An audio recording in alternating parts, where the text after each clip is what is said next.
What is going on, everybody? It's been a surreal free agency period so far, and the Bills have made some moves, and I got my compadres tonight to talk about it. Thomas Frank Carr, what's going on, my man? How you doing? EJ Daniels, what's going on? Yes, sir. In the sports Billy Greg Boucher. Greg, What's how you up, feeling? brother? All right, I'm doing good. Everybody feeling good about these moves so far? Now, a lot of people a little up and down. I've seen a lot of swearing on Facebook in the last couple of days. You guys watch your mouths. Your parents are probably looking. I've seen some people kind of optimistic, and I've seen some people say, "Hey, this is what Brandon Beane said was going to happen." But either way, we're going to break it down. Let's hop into it, guys. First move the Bills made this off season was, obviously we re-signed our own, so we guess we'll start there.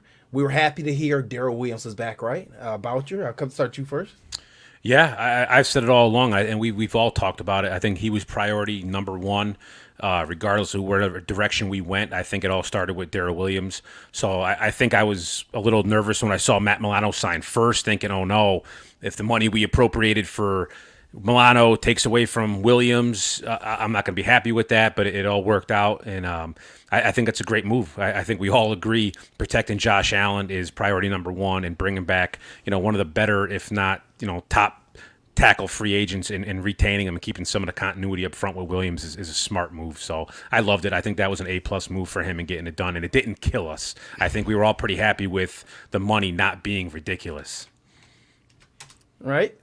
TFC, what did you think? Because I know this was a guy that you were high on. You said this was priority. And then EJ, we'll move to you because I know both of you guys, like I said, you thought Daryl Williams was a higher priority than Matt Milano, and we got them both back. Yeah, like Greg said, it's better on this side looking back at it than it is on the other side when you're looking at it like, okay, so you knew you were going to have to make some choices. And by the look of it, you thought Matt Milano was the choice. And I understand like coverage linebackers are hard to find, and I'm not sure you can find a guy that does what Matt Milano does in this draft. But on the other hand, you have probably one of the best 5 right tackles in the NFL potentially if he continues to play the way he was last year. And like he's one of the best at his position. You don't want to give that up. The fact that they were able to get that and get it at the price, I think he's going to continue to play better than he did even last year with the continuity, the consistency. This is going to be a deal for the Bills. Like, this is going to be a great deal. Right. EJ. Yes, sir. So I wrote an article about this very exact thing, and I was with Greg. I was kind of nervous when they signed Milano first because I was like, okay, here we go. And then every mock draft you read is Bills, taking Tevin Jenkins or a tackle. So I'm like, man, that's the direction they headed. But they were able to sign both, solidify, both tackle positions, which are the 2 most valuable spots on the O-line, and the fact that they were able to sign their star linebacker and sign their right tackle back to now have, probably one of the best, tackle tandems in the league, and do that and show Josh Allen like, hey, we are committed to your success and to protecting you and making sure that you are able to, play at an efficient level. The fact that they were able to keep both those guys, just a testament again to how Wizard Bean just gets it done, with all these free agent moves. I guess this is what we're calling him now, right? Is that the new nickname? Hey, I'm trying to get it trending, man. Wizard Bean, man. That's what I'm trying to get it going, bro. Wizard Bean. Magic beans. I saw Magic Bean today, yeah. Oh, I like that one. So McDermott and the Beanstalk, is this the route we're going? Is this the route we're going with this? No, I was ecstatic to see both players back. I know I was on record for saying I didn't think Matt Milano, I didn't think it was a chance in hell he'll be back. And I think the only thing that kind of saved him to come back to Buffalo was seeing Levante David take the 12.5 that he took. And I'm like, okay, well, Levante David's 12.5 and I had him at 14. That means Matt Milano drops $2.5 million because he is $2.5 million worth less than Levante David per year. So I said I wouldn't go a penny over $10 million for that dude. And I said 9 would be the highest I would go. We got 9. I'm kind of cool with it. Okay, fine. I'm not going to cry about it. I'm still kind of iffy about him. He is still an ankle biter. Okay, and he is still one of the worst tacklers in NFL linebacker, in my opinion. But for 9, I'll live with it. Keeps the defense intact and keep the cohesion. I'm cool with it. Daryl Williams was a must resign. They got the deal done. I thought it was a very fair contract. And like I said, I think this is the main word that we're going to use with the Bills this offseason when it's all said and done. It's fair. The quality, the fairness of both parties getting their deal, obviously with the limited cap space, I thought it was fine. So then we move on. We have those 2 guys back in house, and it's okay. What are we gonna do next? And I mean, what the first deal we came through was like Matt Hack. So EJ, I'm gonna come to you, and I want to know what you thought about when you saw first deal. We wait for 2 days, it's like poking the stick, like come on, Bills, do something. And Matt Hack comes when everybody assumed that Corey Borquez would be back. Yeah, Corey Borquez is another one of those Buffalo Bills players that the people love. He didn't even really punt like that, but when he punted, he was, pretty consistent. But the fact that they were able to get Matt Hack, we were talking off air, and he's one of those left-handed punters. And Jeremy, you were saying, how they like that quirkiness of when he kicks and stuff like that. So that's a plus, you know what I mean? And when you have an offense like the Bills, just be honest with yourself. Are they really going to be punting like that anyway? You know what I mean? Like, are they really going to be relying on a punter? So, I mean, I'm cool with the move. Honestly, I feel like it's a lateral move. I don't feel like we got better or worse because of the punter, but so I'm just kind of like indifferent on the move. Yeah, I mean, I don't know about you guys, but when I got my Bills alert coming up on my phone, I'm like, oh, here's something big, and it's like, Bills sign who? What? A punter? It broke my heart for the second there, but like Daniel said, I think it's a lateral move. We didn't gain nothing. I don't think it hurt us anyway. I think we got a solid punter take part in a.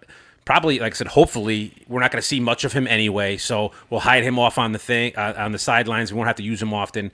And I think it's just kind of a stable move. Nothing. We didn't break the bank to go replace a punter. We have a guy who's a credible NFL punter who can come in here and hopefully not have to punt a lot. He's a punter. Yeah. Yep. Exactly. Yeah. It's hard to get excited about this. It's hard. Exactly, to do that, bro. He does not move the needle at all. Let's stop and reflect for one moment. Like, remember, Brian Moorman was the best player on the Bills team for about a decade. So the fact that we don't care one bit about the punter, that is the litmus test for where we are right now. It's pretty fantastic. Yeah. He was also one of my favorites, and that's sad too. He also had 90 speed on Madden at one point. I'm Yeah, just saying it was awesome. he was a secret weapon on Madden back in the day. If you could summon and you were good enough to play with the Bills, you really had to be kind of good to play with them. So in summation of my point about Matt Hack is Brian Moorman. So there you go. That's what I'm thinking. It's a punter. Yeah. Okay. Yeah. And I don't know what the deals with Borquez. I don't know what happened. I know he was restricted. Maybe Tat took less. I don't know what the deal is, but I did read something that it may have been to do with Matt Hack being, and I think TFC, I think you had some type of stat about him about inside the 20, about him being like consistent with inside the 20 and Borquez not really being that possibly. Yeah. So Brandon Beane in the press conference earlier today mentioned that because Borquez had a good year, from all the punting metrics of his average and all those things, and it sounded like it came down to money. He wanted more money than they were willing to pay. He wanted it for a shorter period of time, so they wanted to have consistency with their holder and their long snapper and their punter. So that's where they go with Matt Hack. And Matt Hack last season inside the 20, he had 30 punts down inside the 20, which was 4th in the NFL among punters last year. He also has a solid hang time. So all of these metrics are all really good. And you think, well, he's, around a better special teams unit, his yards per return will go down because, it's better players around him. Right. And as our friend Marcy says here, don't forget about his trick plays. Very cool point there. Trick plays. Once again, Brian Moorman coming back. Let's get something going here, As much as many trick plays as Brian Moorman does, the only one I really remember is the Pro Bowl getting knocked out by Sean Taylor. I was just, that's what I remember, boy. That's what I remember the most. But there were some forgettable moments during that stretch of Buffalo Bills football. So, no, moving on. So I guess the next move that comes through the wire is Emmanuel Sanders. And I mean, this is a move that I liked. I think everybody in this panel kind of liked. There was a soft spot, and I guess we'll talk about Smoke first. And EJ, I'm gonna let you start this round off. There's a soft spot for Bills fans and Smoke, and why we didn't bring him back, and that they didn't offer him a pay cut and things of that such, and that Emmanuel Sanders is somehow old at 33, but Smoke is not at 30, coming off an injury-prone season. What is the take on Smoke Brown being released and pretty much being replaced by Emmanuel Sanders? Is upgrade, is it not? What are you thinking? I like Smoke Brown. I mean, I'm pretty sure everybody on this panel likes Smoke Brown, but I mean, at that price point, I just think, he got out. He got on the radio and he thought that Josh Allen was going to save him and clamor for him back. But I know you were talking, Jeremy, about, not giving players that much, access, in moves and things of that nature. And in this instance, I'm with you is just because, if you can get Emmanuel Sanders, a guy that can separate, a guy that is, really good, really nuanced at running routes, who can catch pretty much anything that, in his way, You know what I mean? I'm all for that move. I mean, he's a solid receiver. I mean, even at 34, he had a solid season for 34. I'm not looking for him to be Tyreek Hill's 4.3 speed down the field. I'm looking for him to separate. I'm looking for him to catch. I'm looking for him to be reliable. Smoke was that, but we got this pretty much the same guy, but cheaper. So the fact that they were able to do that, again, testament to my guy, Wizard Bean, for finding a player who Josh can rely on when he gets in trouble and where Josh don't have to make all these Superman plays like he's been making and take smarter throws. Yeah, I thought early on when we lost Brown, I knew he was expendable. I think we all kind of felt with the crunch we were coming down with the cap that there was going to be some cuts. And you look at the payroll, and Brown's name was just right there, glaring. I think was it $9 million he was due. So I think we all kind of knew that his time was coming. And I thought once we got rid of him that we were going to go in a direction of just a vertical threat. I thought that's what we really needed. So when I saw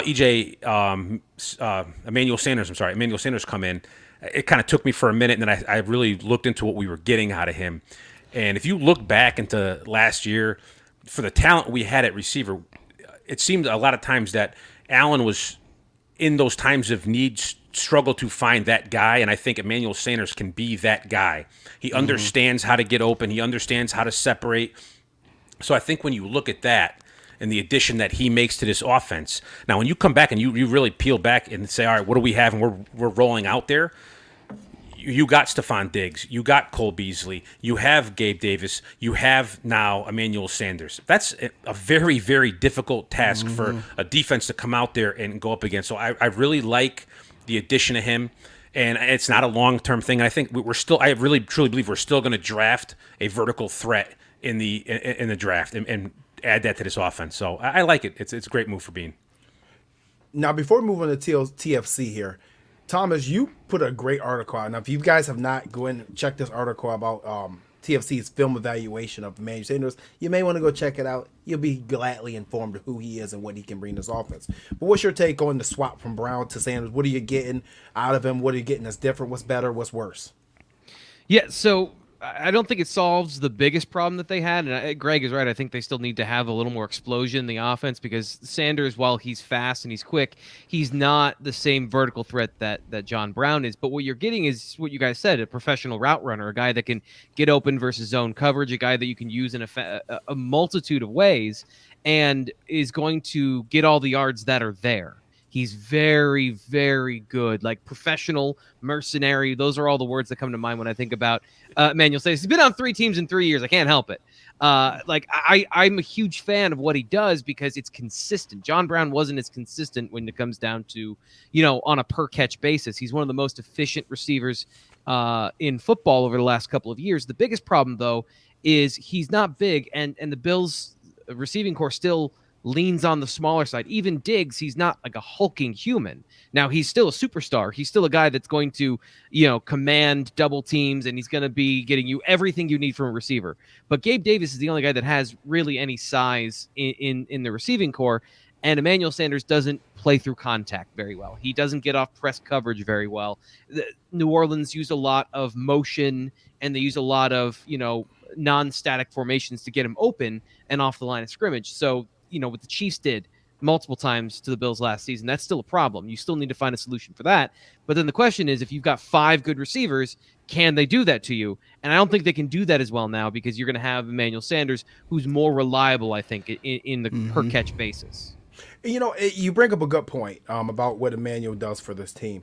What does this move say about Gabe Davis? What does it say about Gabe? Because when they release Smoke, we're like, okay, you know what, that they're saying that they're ready for Gabe Davis to step in that role. They feel he's ready to go. But then when you bring in Emmanuel Sanders, I think it says, okay, you know what? He may be ready, but just in case he isn't, we're going to bring in, like you say, TFC, that professional to make sure that we're still good while he continues to develop.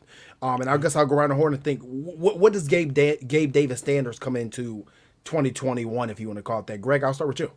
Yeah, I think we're all high on the kid. I think we all saw a glimmer of what he is and what he brings to the table. So I think he's still there. But I don't think you could outdo what a veteran like Sanders brings to the table, and I think it's the more in this case, the more cooks in the kitchen, the better. In a sense, it's never a bad problem to have this many talented receivers.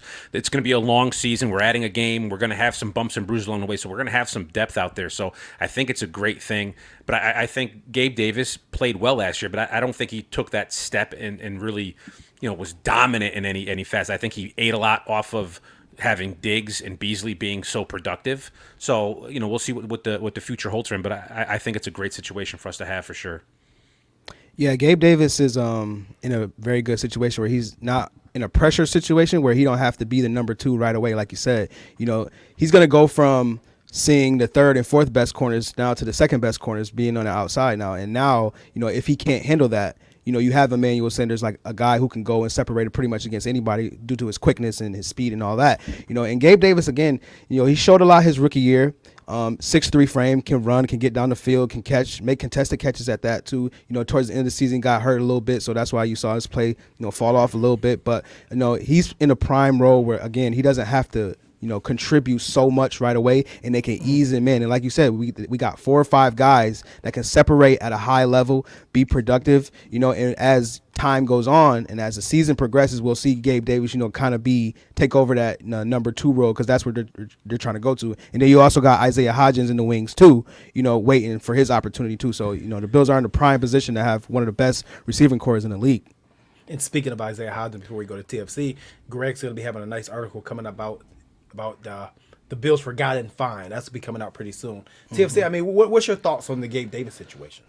Well, really, I think the biggest difference between Sanders and John Brown is the versatility that you can play Sanders in the slot, and it doesn't take away from Gabe Davis's development whatsoever. And on top of that, Gabe Davis can play in the slot as well.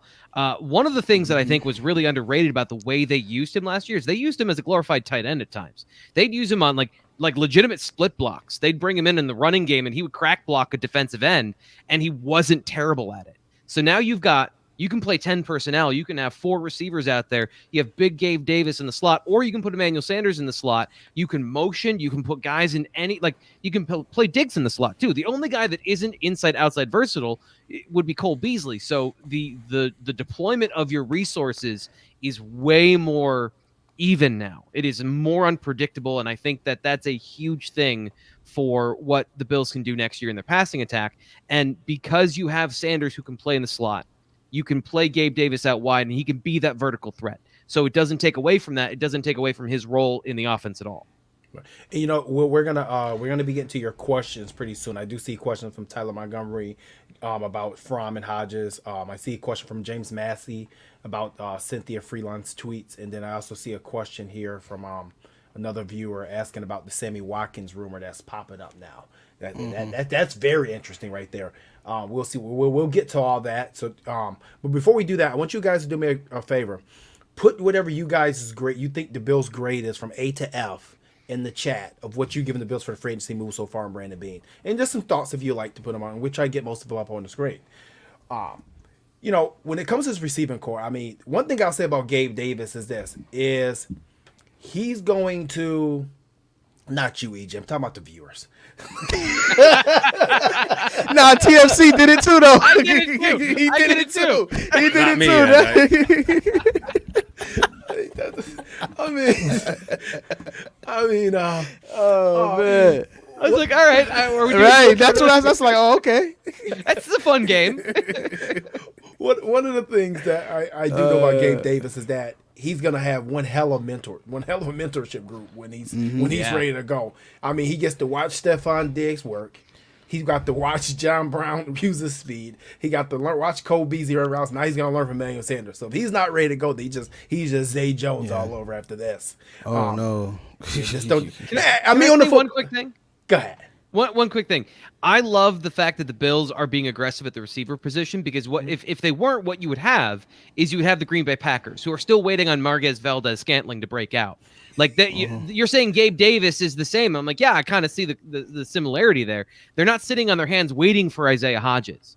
They're making sure they have actual receivers that we know can produce, and then they've got these, long shots and 5th-round picks and undrafted free agents. We're not all sitting around thinking like, oh man, is Gabe Davis going to work out? Doesn't matter. Like that's the long-term bonus future, but it's not right now too. That's brilliant to me. Right. So what do you guys think? Obviously, there's a rumor out there from Trainwreck Sports. None of the guys with Trainwreck, they're pretty cool guys. That Sammy Watkins is in Buffalo visiting. I mean, if this is true, and we're gonna talk about this is true, because I would like to believe my friends over the lake there that they're telling the truth here, not just spewing some blasphemy across social media for some tweets. But so I'm gonna give a benefit of the doubt. If this is true, it's just surprising. EJ, I'll come to you first. It's not surprising to me because Sammy Watkins is still a good receiver. Sammy Watkins' only issue is he's been hurt. That's really been his only issue. It's not like he can't produce. He can still produce. He's still fast. Look at his performance in the Super Bowl 2 years ago.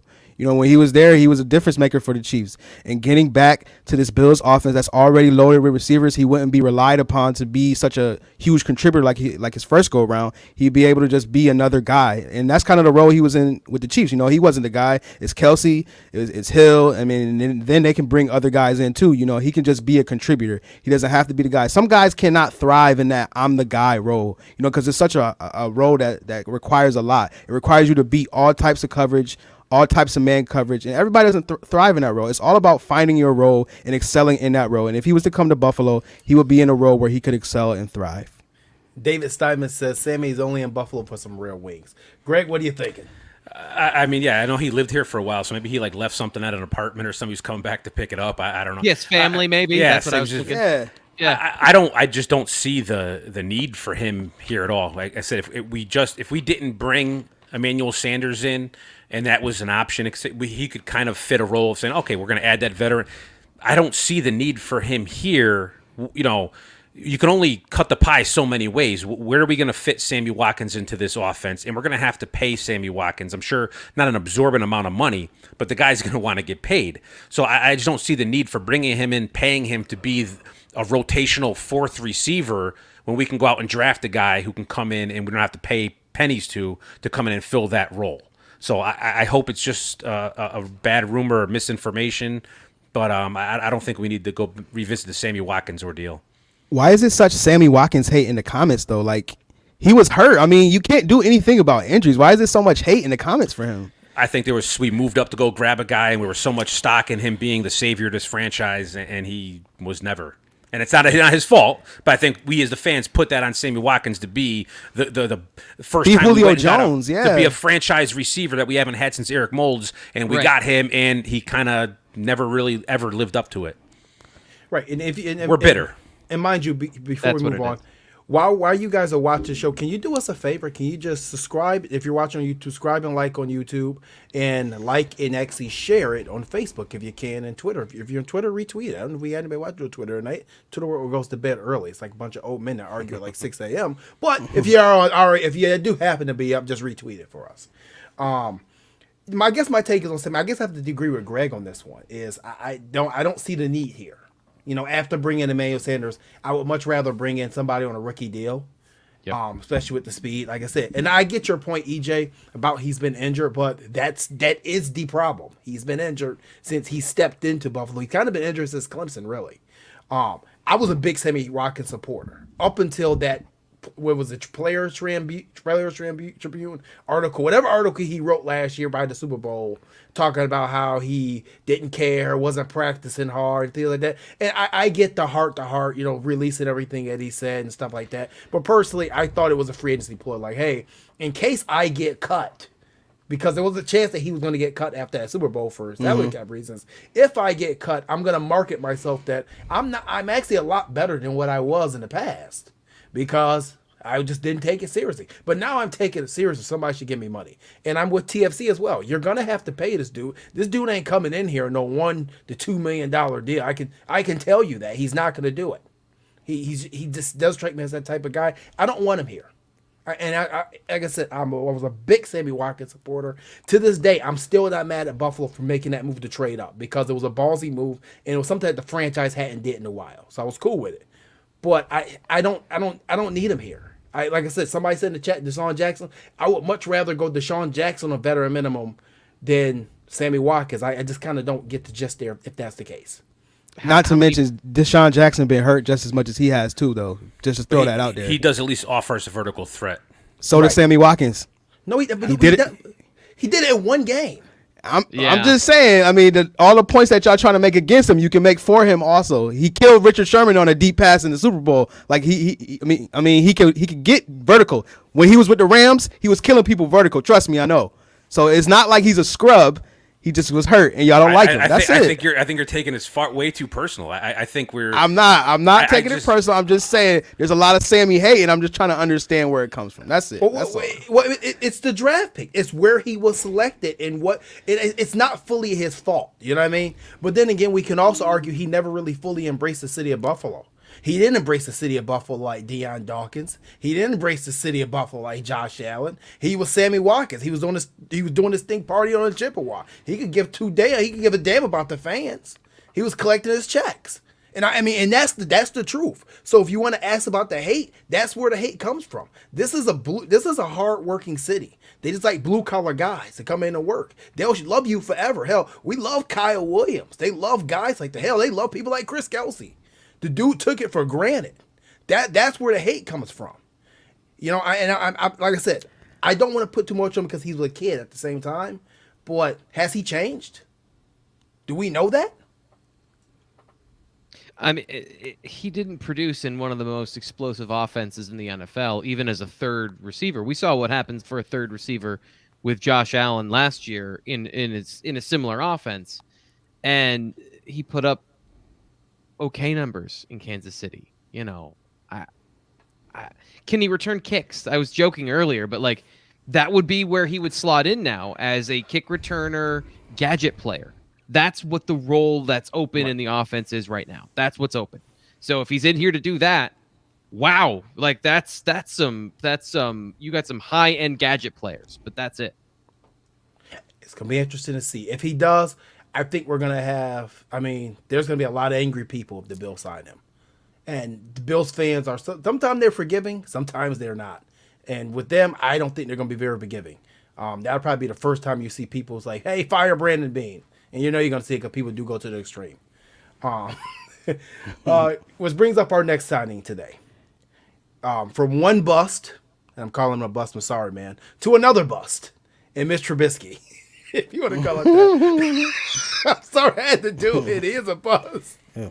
So, I know everybody on this panel actually likes the Mitch Trubisky signing. And Greg, I'm going to let you start this round off. Yeah, I mean, what's not to like? I think we were all along always kind of looked at, Barkley as kind of like the mentor for Allen, and he needed somebody to kind of help him out around, getting acclimated with the NFL, the playbook, and how to help him on the sidelines, and he kind of had that mentor. And I think now, obviously, I think we all believe that Josh Allen is the training wheels are off. He's bona fide. He's ready to roll. And I think we now to transition into just an insurance policy for this team and for Josh Allen. And we're getting a guy who's, played a lot of football. He started. He's been out there. He's been somewhat productive, and I think he fits the backup role perfectly. He's an athlete. He can come in. He's experienced. If, God forbid, something happens to Josh Allen where he's got to go out for a quarter or, a game, or it becomes something longer, you got a guy who's not going to be throwing, a Fromm out there. And I think we all love Barkley. But Barkley, every time he stepped out there, he looked like, he was a fish out of water. I don't think any of us had any confidence that if we had a roll with Barkley for more than a couple of snaps, that it was going to be anything positive. So Mitch Trubisky offers us a little bit of that insurance policy, some sort of stability behind Allen, and I think that's a great move for them. And we got him for very cheap, and someone had mentioned before, it could turn out we might be able to parlay him for a trade or a draft pick later on in the season at some point. I think it's a good investment to bring him in for the insurance policy and maybe for what he can offer us financially down the road. It's a great move. It's an awesome move, and it's a foreshadowing move. You see the trend around the league, like a lot of teams are investing in backup quarterbacks, and I think with the way Josh Allen plays, I mentioned this before, with the way Josh Allen plays, it would behoove the Bills to get a guy that has a similar skill set to Josh, God forbid, like we all keep saying, God forbid something happens to him or he sustains some type of injury, the Bills can still compete. And this move allows the Bills to still compete in the event something would happen to Josh. And I made a bold prediction, and I want to know what you guys think in the comments, that I said that if Josh Allen got hurt, Mitch Trubisky could get the Bills 10 wins if he had to be pushed in to the start, if it came to that. How many of those wins did Josh Allen get him first? Are you saying that he gets 10 of those wins? I say if Josh gets like Josh Allen gets hurt like game 6 and then he's taking if Josh gets 6 wins, right? Let's say if he gets 6 wins, right? If he gets 6, Mitch can get you 4.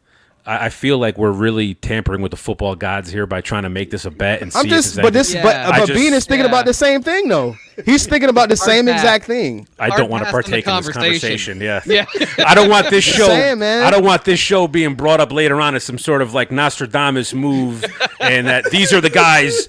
Cold front report that you guys damned us. You brought this on us. I'm not partaking. Hey man, listen. This is what you got to think about though. This is what you got to think about, man. So this is what I texted a friend who texted me. He's an Eagles fan. He texted me about the Mitch Trubisky signing, and my response was, he plays like a guy who looks like he knows how to play the position. So he's out there, he's in the pocket, he knows how to look like he's looking down the field, like he keeps his eyes down the field, he evades the rush, but he doesn't know what the hell he's looking at.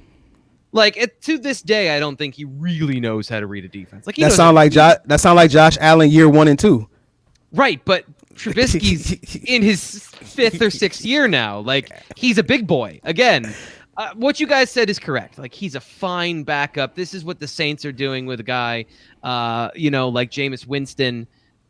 But I don't really want to spend a whole lot of brain cells thinking about Mitch Trubisky playing on the field unless it's I know there are 3 preseason games this year, so we'll leave it at that. But EJ, I'm not confident in your bet. Like I've seen the reason the reason that Mitch Trubisky could get 4 wins is because Brian Daboll is a hell of an offensive coordinator. Exactly. He is in a situation. He's in a great situation. Mitch Trubisky won't offer us anything unless we have a good running game. If we had a really, really great running game, I would say, yeah, Mitch Trubisky may be able to pull that off. But I think if he's relying upon being a distributor of a passes 50 times a game like Josh Allen is, I think we're turning the ball over 3-4 times a game. If Daboll could go into Kyle Shanahan mode and scheme up all of his production, he could get the Bills 10 wins if Josh gets 5 or 6. Well, you could do that with Mariota too. What you're saying is that I agree. Right, so that's not Mitch Trubisky being anything other than a warm body that can move. Today, Sean McDermott in the press conference said, like, we wanted a guy who can also run RPOs. So that's what you got in Mitch Trubisky. Like that, good, great. I agree. The physical abilities are better than Matt Barkley. But I don't know that there's any difference whatsoever outside of that. Like, I know he's the number 2 overall pick. I know everyone knows his name. I know he's got the starters and the wins and everything they talked about. Like, I don't see it with this guy. I just don't. And I don't think we're parlaying him into anything because I don't think he's anything. Well, I mean, going back to your point, TFC, about not understanding if he even sees even knows what he's reading. Mitch Trubisky did have a 25 Wonderlic score. I know a lot of people are high. Some people are high on Wonderlic, some people are not, and that's 1 point above average. Josh Allen had 37. So to go back to your point, EJ, about how Josh Allen looked his first 2 years, there may be a little bit of a little something up there with that clicks, and for somebody else it doesn't click. I probably should go look at Sam Darnold's because it seems like his Wonderlic score will probably be a 14 at this point. But I'll take a look at that later. That's not the thing he's licking. That's the problem. A ghost. Yes, it's the ghost. The damn ghost. No, I think this is a solid move because, like I said, how many of us held our breath last year when Josh went out holding his shoulder in that game versus Vegas? Yeah. Yep. At that point, we saw no AFC East champions. We probably saw no playoffs. It was nothing. So that's how much faith we had in Matt Barkley. Now, don't get me wrong. When Matt Barkley came in and brought some culture to this team, some mentorship for Josh, and God knows we'll always remember him swinging that Parker over his head against the Renegade as we come out and threw a 40-yard, 50-yard bomb against Pittsburgh, okay? And I have a shirt to prove it. I bought the one of the Renegade shirts from Cold Socks and Buffalo and Weck, my guys over there. So, Mitch Trubisky is a definite upgrade. definite upgrade. This is a guy who's 29 and 21 as a starter. He's played. Is it 2 playoff games he's played in now? He's played in 2. 2 or 3. That's a reasonable. It may have been 3 assessment. because he was quarterback for the double doink, right? Yes. Okay, so he's played We'll at look that least up. he's played at least 2 playoff games. So this is a guy with some real top-notch experience of playing quarterback and some moderate success. This is another guy who came in for Nick Foles last year. The Foles was carted off, and he helped that Bears team get to the playoffs. So we know he's competent, and we know he can play football at some level. Jake Fromm, I don't know if he even practiced with the team one time last year due to COVID restrictions. So I don't know what we have in Jake Fromm. The only thing we have off is those crazy messages from that crazy girl. That's the only thing we still have. Yeah. Okay? I don't know what we have in Jake Fromm. You know what Trubisky's going to give. You know what he can do. You know what he won't do. And as somebody said in the chat, you wouldn't have to change the scheme way too much to bring him in. With Matt Barkley, we had to change the entire Become scheme. a total different offense, yeah. And we looked horrible. So I thought this was a great signing by Brandon Beane. I thought it was in a season where, there's little cap room. I thought this was a very under the radar signing. And obviously, yes, I'm gonna knock on wood a couple times. Everybody should do the same thing because we don't want Josh Allen to get. I wasn't being literal. That's okay. I don't want any curses, man. I don't want to be the guy who didn't knock on wood. Yeah. Who ordered DoorDash? That's it. Yeah. Pizza's here. Well, mind you, this is the same fan base that ripped me to shreds because I accidentally posted the Bills won the AFC East champion graphic with 15 minutes left in the Denver Bronco game, and people called me all type of curse words and names, talking about I jinxed the team as the Bills were just trouncing the Broncos. Okay, so one guy even said it was my fault that Davis White went out with a hit pointer. I kid you not. I can find the message that said he called me, "You a-hole. It's your fault, you piece of you know what." Well, those are some damaged people from the drought. There's some scar tissue there for sure. Yeah. So yes, I agree. I think Trubisky was a definite upgrade. I thought it was a great signing. And guess what? If he comes here and if he ever has to play, say we get him in some late game situations, week 3, week 4, and we feel like Jake Fromm can be a backup as well, maybe some teams come calling if quarterbacks go down. Maybe it's a trade asset at this point. I might be the one that likes it the least, but it's still a good move. I just physically can't say that it's a good idea to have Mr. Trubisky on your football team. Like I can't. It's a great idea for the Bills to have him on their team. Can't get it. I can't do it. I can't do it. I feel like with him, if something happens, so we lost Allen for 4 games. If I felt like it was Matt Barkley, I feel like those 4 games are going to we're going to lose those. I feel like at least with Trubisky, we have a chance of not completely imploding a season. Where, if it's something, if we needed him for the 10, 15 games, like I that season's over. But I feel like if he could just get us 3 out of 5, you know what I'm saying? He's the type of guy I think he can do that. He can get us 3 wins out of 5. And that's really what we need in a backup quarterback, is someone who can at least kind of not let the ship sink. And I think he's that guy. Absolutely. And as our guy Evan Zinger says, reminder, Nathan Peterman makes more than Mitch Trubisky. And we remember that guy. That's the 6th interception. That is a hell of a point there, Evan. That puts things in perspective right there of what kind of deal we struck with Trubisky. Thank you very much for that. God knows anything's better than Nathan Peterman. Good kid, very nice kid, but he sucks. Just being honest. I'm sorry. I'm sorry, man. Just, it is what it is. So moving along here, we've talked about Matt Hack. We've talked about the Trubisky signing. Overall, what grade will you guys give this free agency class before we get to our last point, which is going to be the Zack Ertz deal and what it could bring? EJ, I'll start with you. What grade you giving Brandon Beane so far this offseason? I'm giving Brandon Beane a solid B. I mean, the moves to bring back, Feliciano, Daryl Williams, Matt Milano. I mean, those are continuity moves, and I can never argue with continuity. I mean, your offensive line is intact. The defense is still intact. I mean, a lot of the pieces that were, there last year that were key contributors are back, so I can't really be mad at anything. All they did was just add more solid players.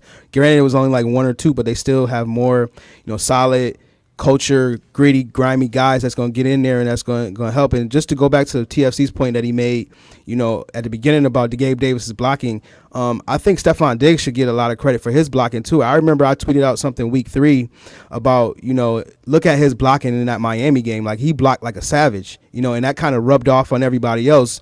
All the receivers anyway, about the way they were blocking. So hats off to Stephon Diggs, for, coming in here and changing the culture. But going back to Bean, I definitely, give him a B. The only issue that I have that is that they did not address cornerback 2.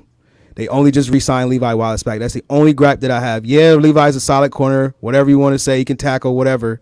But they still need to upgrade at cornerback 2. And TFC was poo-pooing on my parade again, talking about they're not going to draft the cornerback with the first pick, the 30th pick overall. So I'm just telling you the truth.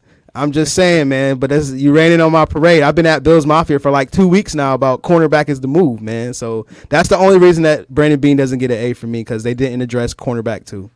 Well, not yet. Not yet. There's still time. Greg? I would go B. I think when you look at right at the tippity top, we've got the two guys that we needed to get back. I think in Daryl Williams being priority 1, and we got that done, and it didn't break the bank, and it wasn't out of control. And I think he kind of shocked a lot of people by bringing back Matt Milano, which, you and I and most of us kind of always felt like he was a done deal here. His time was over, and I was kind of happy with that. But the fact that we did bring him back, and it didn't kill us financially, so I thought we got a kind of a hometown deal with him. So I wasn't heartbroken about bringing Matt Milano back. But the one part where it kind of irked me is that bringing back John Feliciano. And everyone says continuity. But all we keep talking about is improving the run game. How are we improving the run game by bringing back the same people who contributed to its lack of success? So I look at Feliciano like, okay, yeah, there's continuity there. Yes, we have a guy who played with us. He's in our system. He's a starter. He could play there. But I wanted an upgrade. And I think with some of the guys that got cut and that became available, for what we paid him, for if we upped the ante a couple $1 million more, we could have had a much better guard than what we got with John Feliciano. So I was a little disappointed that he pulled the trigger so fast on Feliciano when there was more shoes to fall. But overall, a B. I think he did a solid job, keeping us intact and bringing continuity to the team. Not for nothing, though. Feliciano is the Bills' best run blocker, though. Just to throw that out there, though. He's the highest graded run blocker on the team. Just want to throw that out there before everybody starts poo-pooing that. It says more about just saying, man. No, but I'm saying that's fine. But that was an opportunity to upgrade our run game. Him being the best run blocker on an offensive line that's not very successful at run blocking, and he was the guy who didn't have a contract. So to him, he was the guy to upgrade. And they're dead set on Cody Ford, and he's going to be there. So the spot to upgrade was there, and I think we failed to do that. Gary Bounds think you guys are a little harsh, man. He think he has to be a little harsh on you guys. Harsh how, though? Harsh how in terms of what? In terms of Feliciano? In terms of Feliciano, yes, they're definitely a little harsh. I think the Feliciano signing was great. It didn't kill us, but like I said, when there's other players out there, would you have rather had Gabe Jackson or Zeitler or whatever to come in and play that role? Are you happy with Feliciano, who can't pass block my sneakers? But the thing is oh, go ahead, Jeremy. I'm sorry. No, I'm just saying. Evan Zinger says because he's Josh Allen's Warzone buddy. I mean, trying to keep the Call of Duty buddy. You could still play. You could still play in a different time zone. That's not a team specific thing. You can do that with anybody. He can do that with you guys. I don't play Warzone, but if you guys do, I'm all on it, man. Yeah. Yeah, I wasn't. That's the only one I have a problem with too. Is the Feliciano one because of the exact same thing. It's like, you want to improve, but what you're saying is we just want to be healthy all season. I don't know that you can control that. The only thing you can control is depth. So I've given this a B+ because I don't think they're done yet. And that's the part is I think they still have the ability to make moves, and they've done what they've done so far. So they still have the ability to do things. And that flexibility that they've built in with some of the contracts they've done, some of the moves that they've made, to me, that's the B+, is they can still go do something. They didn't spend it all on one player, even though, I really wanted J.J. Watt. It doesn't matter. They did the responsible thing. Even if that one move I didn't like, that would be the Feliciano one. Well, I mean, I think you used the proper word was responsible, because we've seen teams be irresponsible and irrational with signing people as our guy over there in New England, who I feel is absolutely guessing, and Bill Belichick in New England, who's spending money left and right on first round busts like Nelson Aguilar and giving money to 2 tight ends who are not going to meet. They're not going to amass to Gronkowski and Aaron Hernandez of the mid 2000s with Jonnu Smith for 100.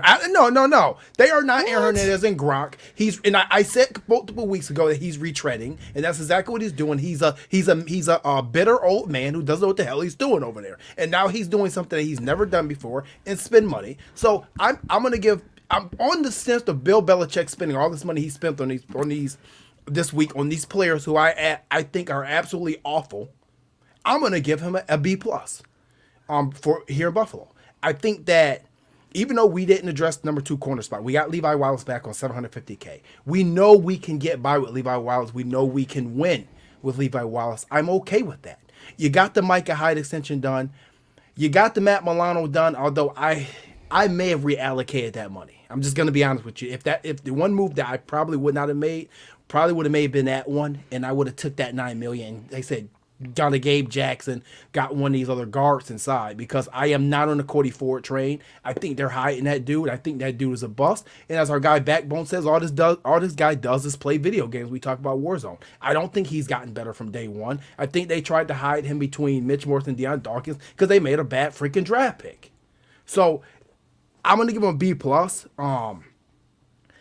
I would still like to see some more speed added. Like, I would have loved to see John Ross here on that type of deal. You need more speed on the offensive side of the ball. I am, as big as an Isaiah McKenzie fan I'm not overpaying for this dude. He's very limited in what he can do. If he can return punts for you next year, I'm all for it on a maybe a 2-year, maybe at this market now, maybe $10 million deal. Structured more for the second with like a voidable option if you want to talk about that. But I'm going to give him a B plus. But moving on, I know we have a question, and I know James Massey continues to ask this question, and we're going to get to it about Cynthia Freeland's tweet about the Bills' other half, wink, wink, after signing Emmanuel Sanders. I mean, I think we all kind of guessed what we think the other half is. Could be not, but I think we all guess it's probably Zack Ertz. That's probably what she's talking about, and it's not a secret. The whole world knows, so she's trying to get credit for something, but whatever. That's what you want to do. Go ahead. TFC, I know that you're not high on this Zack Ertz move. I want to know what you think the pros and cons of a Zack Ertz trade will bring to Buffalo. Will it fix the problem, and what kind of compensation you would give to Philly for it, because there's a hang-up right now. So I wouldn't mind the Zack Ertz thing if it didn't coincide with Emmanuel Sanders, because I think what you're getting is a lot of vanilla. Like, you're getting a lot of the same zone beater, get open, not a lot after the catch. And Zack Ertz last year caught the ball and fell down. That was his role in the Eagles offense. Now, they're not any good. I've actually come around a little bit on it over the last couple days or so, over the last 12 hours, because if he's not the only guy catching passes from the quarterback, there might be a role for him. But again, I go back to there's no explosiveness, and I don't want it to come just from the running back position, because I'm assuming at 30 they're getting a running back. I'm assuming that's like this all sets up for that. But if you're getting this guy, I don't want to give up more than a fifth. Like, I don't think that he's worth more than a fifth at this point, because he's not like he's a good route runner. That's what he is. He doesn't separate well. He doesn't play well through contact. He's an okay blocker at best in the run game. Like, he's in the get in the way sort of blocker. He's never been a dominant force at the tight end position, but he's been another good take advantage of what's there sort of player. You've got a lot of that. That's what Cole Beasley does. Cole Beasley does that. He doesn't create explosive plays. That's what Emmanuel Sanders does. He doesn't create explosive plays. You've got Gabe Davis, you've got Dawson Knox, and you've got Stephon Diggs. Those are your explosive play guys. Now, no one is relying on Dawson Knox to do anything. That's why, you're getting Ertz in the discussion to begin with. And we've all talked about how Gabe Davis is great, but you're not relying on him. So where's the power coming from? Where are the big plays coming from? And what you're saying is everyone's going to be so wide open because you can't cover anybody. I don't buy that. I don't buy that. I want more speed. I want more speed as well. I think we all want that, but I don't think we're bringing Ertz in to be a speed tight end, obviously. I think I think you have Knox, who supposedly are more athletic, more versatile, vertical threat type tight end, but we don't use him in that manner. And I don't think there's a trust there with Dable and what Knox can do on the field. I think we got to bring in somebody who can, and like I said, I would love to add more speed to this offense, and I think we're going to do that through the draft. I think there's a lot of receivers who fit the mold of bringing in that vertical threat in this draft, early, middle, and late. But bringing in Ertz, Josh Allen hasn't really had that competent tight end, that safety valve, that someone there who knows how to get open over the middle. So he doesn't have to, run all the time and come out. He could find a best friend in Zack Ertz, and he has not yet had a real bona fide red zone weapon in his 3 years. So I think Zack Ertz is that guy. He fills that role because it hasn't been Dawson Knox, and we can't afford to have Josh Allen be our short, our goal line running back all the time. We have to have a tight end. Every other team in the NFL seems to be able to, run this, play action and find a tight end. We can't do that. I think Zack Ertz can fill that role. And I said, if we can get him, we have 2 5th-round picks. I would be fine enough giving them both of our 5th-round picks to get Zack Ertz. And I think it makes us that much better offensively to get a bona fide tight end there who could do all those things. And I think he's still got some tread on the tires, and I think he's still got great hands and he can make those plays. How many snaps a game is he getting on the field? Is he the tight end 1 or is he tight end 2? I Because that factors into what I want to give up as well. So if he's coming on for 15 plays a game, I'm not giving up multiple draft picks for that. I don't think the value is that. If I agree too. If Dable considers, if we're going after him, I can't fathom the approach to go out and get Zack Ertz and go through all this stuff and trading and going through the negotiations to bring him in and have him back up Dawson Knox. Because if that's the case, then I think it's the most idiotic move we've done in a long time. I gotta believe that they're going out to get this guy to be the clear-cut starter, to be out there the majority of the plays, and let Dawson Knox learn from behind him and come in certain packages. I have to believe that's the process. If it's not, I agree with you. Let's back away from the table. There's no reason to be here. We don't need to expend the capital and give up picks and waste our time getting a guy who's going to play 10 snaps a game. Yeah, I think I'm more with TFC. I'm just not with the giving up the draft picks from. I like Zack Ertz too. I've been one of the biggest Zack Ertz truthers. Like a couple years ago, he was mentioned as one of the top 3 tight ends in the game. But he's been hurt. The Eagles' offense been atrocious, and that's kind of played into how he's played as of late. But I mean, I'm not trying to give up heavy compensation for this guy. Like, first and foremost, I want him to get healthy, and he hasn't been healthy. And so why I would rather take a flyer on somebody like Brevin Jordan from the U in the 5th or 4th round, or even I'd be cool with getting Pat Freiermuth in the 2nd. You know what I mean? A tight end. I know everyone's so high on Dawson Knox, and that's cool and all that, but if you're going to take a tight end, he should be an uber athlete, and you have that in Dawson Knox, but he can't catch. And I would rather just go. I mean, no, he can't. He can't. I mean, there is no around that. He can't catch. He can't catch. He can catch everything tough, but he can't catch the easy stuff, and that's cool for a while. But I mean, we need somebody that's more consistent. So I'd rather take a flyer on Hunter Long from Boston College or Brevin Jordan, who's a bona fide athlete at that position. If you're going to take a tight end in the draft, he should be an athlete, and that's what the Bills lack at the position. We could still do that, though. Getting Ertz doesn't mean we can't draft, a tight end in the 5th round or, in the 3rd round. So how many tight ends would you have after that then? Was that 5 tight ends? Because you have Ertz, Knox, who's the other one? Well, Gilliam's more of a fullback, really. He's more of a fullback. He can do both. Yeah, but he's more of a fullback. I don't think you're having him because I'm not going to hop on this damn Tommy Sweeney train again. No, okay, I'm off that Tommy Sweeney train. But what's going on with him? Didn't he have heart issues because of COVID? He had some sort of health thing going on. Yeah, he had a heart issue, but whatever he had an issue, he's going to get cut. That was the biggest issue. I'm off the Tommy Sweeney training. So I mean, go ahead. I was just, Greg, you do make good points. Like, I do think that there is a role if you bring in Zack Ertz, and clearly they want to bring in a tight end. There is a role for Zack Ertz, but I don't know that it makes you demonstrably better. And right. I mean, I don't want to trade multiple draft picks for that. To me, it's about what you're giving up and the spot you're taking. And if Dawson Knox is your explosive big play threat at the tight end position and you're still playing that lottery ticket, you do need somebody like a Zack Ertz. You do want that safety valve, but at some point there does have to be speed on the field. And if you're putting him and you're putting Sanders and you're putting Beasley all on the field together, you've got one deep play threat. And that's my concern is now your running backs aren't fast, your tight end isn't fast, and you've got a couple, but not a lot of fast receivers. And I think that's dangerous. It is. It's almost like the first year when we had Zay and Bolden and all those guys, those first couple of years, Kelvin Benjamin, we had no speed. You couldn't open, you weren't even able to open anything up, which is why they went and got a guy like John Brown when the first chance they could get. Which is why they went for who was the other guy that they tried to bring in? I think it was Macklin they were trying to bring in. They were trying to bring in speed guys because you saw how bottled up we got in that season. That there was no deep ball threat. We had nobody that could even go get the ball for Josh Allen's arm strength. So it didn't even matter.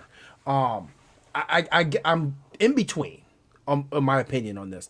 I think if you have the opportunity to trade for Zack Ertz, I think you do it. But I'm not giving up a third-round pick or anything like that. Like I said, the Bills don't have a fourth. I'm okay with giving up the fifth this year, and then I'm not going to give up 2 fifths this year. I'm going to give up a fifth this year, and at best, I'm going to give you a conditional fifth next year. Or maybe conditional 6, which means, hey, if this guy's bombs, this is what you're taking. You're taking a 6th-round pick. If he does extremely well out of the blue, then, yeah, we'll compensate you correctly for what we receive from you. But the biggest thing, the 2 factors here. There's not a lot of cap space left. And I know a lot of people are saying his contract worth $12 million. But the biggest thing about Zack Ertz is if he is traded pre-June 1st, which we think this deal definitely will get done between June 1st, the way this thing is going. He's out of Philly. The Bills will only take a $5 million cap hit because the Eagles will have to eat $7.7 million of dead cap. So it's almost equivalent to signing less than what Daryl Everett signed for in the market and these other guys. So I'm okay with that. I'm with Greg with the red zone. My other question is, we question his health, right? Bills I feel have the best training staff in NFL. We've rehabilitated some people. Look at Daryl Williams, for instance. And then my third point with it is, can Dawson Knox learn from Zack Ertz? Because, I mean, I know he loved Lee Smith, but how much could he really learn from Lee Smith? Not even the same type of player. Could he pick up some things that can get him to be that uber athlete, but actually be somewhat consistent from Zack Ertz? I mean, is this something that we can think? What do you think, EJ? You think there's something that can happen?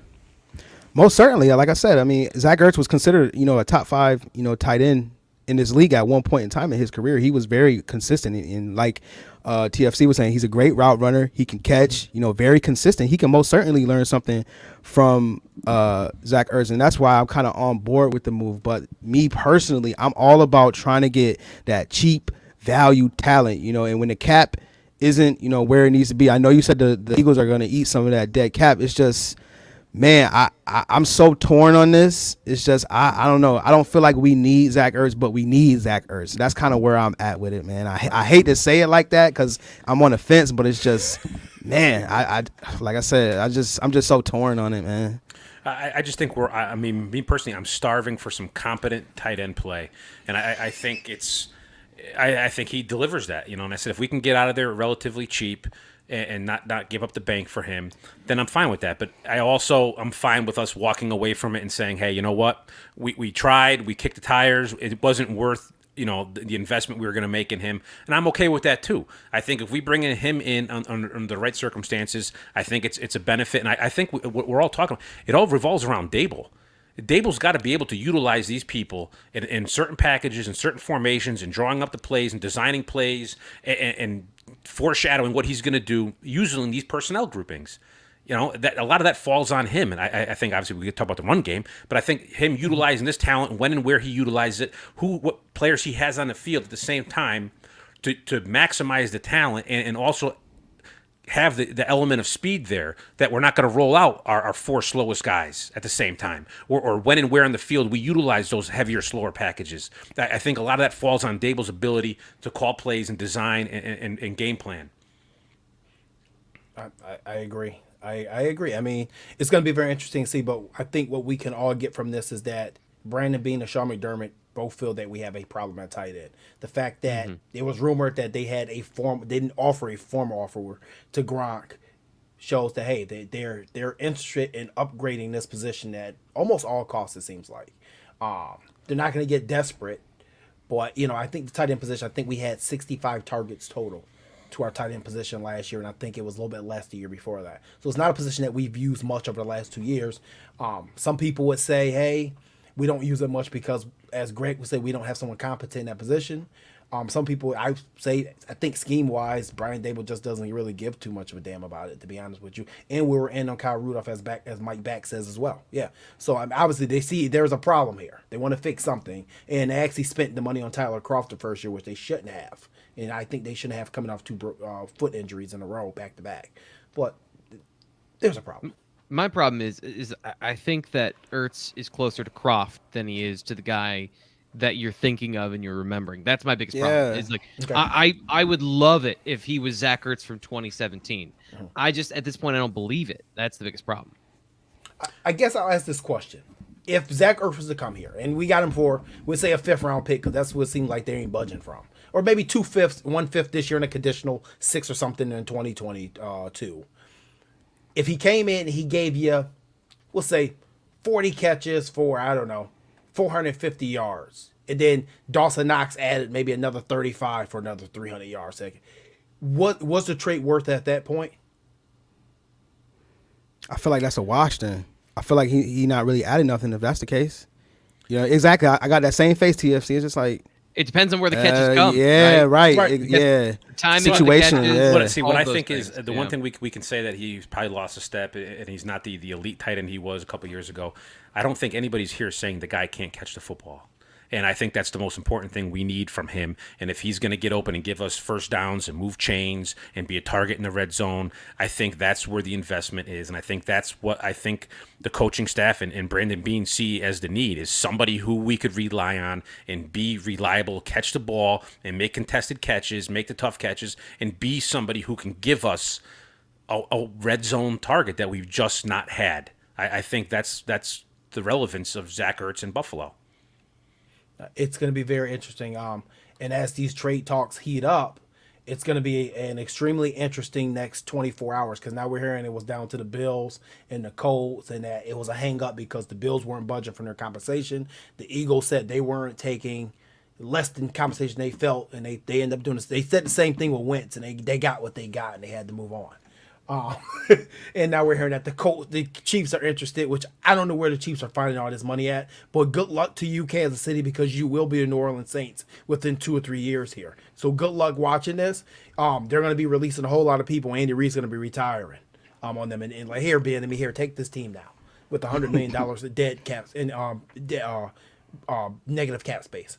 But guys, I think tonight we pretty much covered everything. Think it was a great show. We'll come back and do it again. For the viewers, if you're not getting over to www.coldfrontreport.com, make sure that you do. There's a lot of great articles coming out. It's a great webpage. Still kind of new that we've worked on it. So please get over there, check that out.